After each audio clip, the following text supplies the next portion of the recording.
So, tulog kain tayo, no? Kagigising lang natin dumating yung ating parcel. So, mag-unboxing tayo. Nag-order ako ng pastil kasi na nakaraan try out lang natin yung dalawa. So, nagustuhan ng mga boys ko. Kaya umorder tayo ng marami-rami. So, alam kung 6 o 8. Kasi yung mga anak kong lalaki, dahil mga gym enthusiast, churok, bagong gising.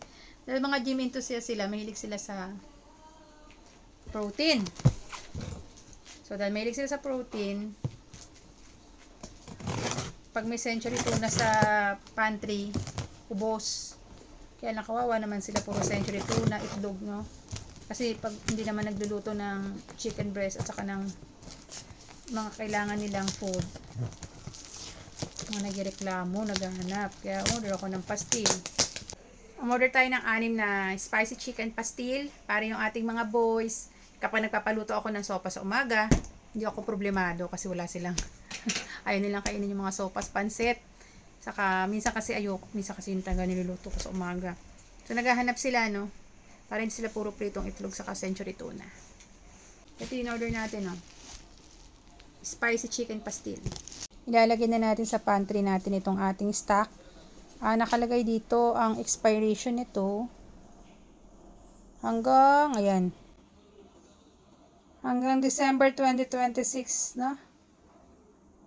June 2026 hanggang December 2026. Ang bilis naman.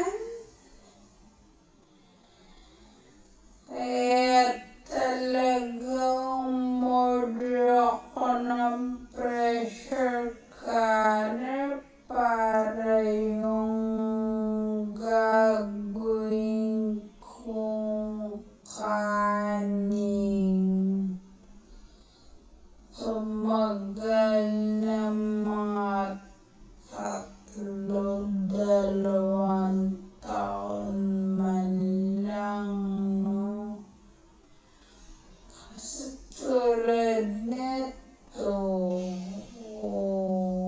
hanggang December lang, kailangan na nila makonsume.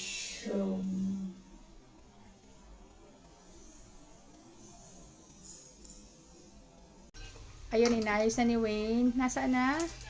Tingnan ko nga. Nako, closer mo, lapit mo doon. Inayos na ni Wayne. Ayan, ang galing-galing talaga ni Wayne mag-ayos, oh.